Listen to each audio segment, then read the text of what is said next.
माझे काका त्यांच्या काळात बरेच भटके होते. तो दिवसभर मित्रांसोबत हिंडायचा आणि रात्री 12 ते 1 वाजेच्या आधी कधीच घरी आला नाही.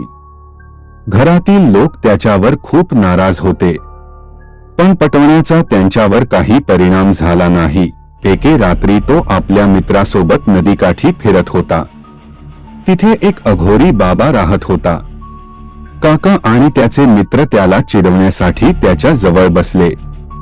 आधी त्यांच्यासोबत बसून दारू प्यायली आणि नंतर चकमक बोलून त्रास देण्यास सुरुवात केली. भूतांचा विषय चर्चेत आला. काकांनी बाबांना भूत बघायला सांगितले. आधी बाबा पुढे ढकलत राहिले, पण काका ठाम राहिले, त्यामुळे बाबांनी होकार दिला.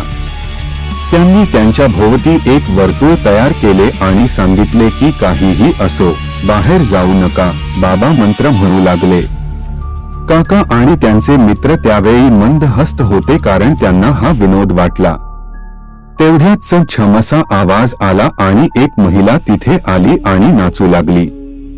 त्यानंतर अचानक आणखी 2 महिला तिथे आल्या आणि त्याही नाचू लागल्या.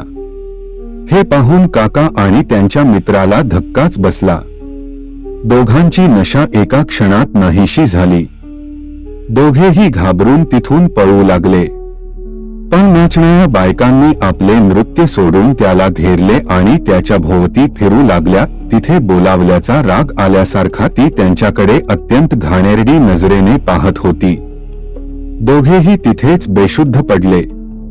सकाळी शुद्धीवर आले तेव्हा तिथे फक्त अघोरी बाबा होते. त्यांनी महिलांबाबत विचारणा केली असता बाबांनी त्यांचा पाठलाग केल्याचे सांगितले. दोघांनी बाबांच्या पायाला स्पर्श केला आणि तेथून पळ काढला. त्या दिवसानंतर काकांनी रात्री उशिरा येणे बंद केले.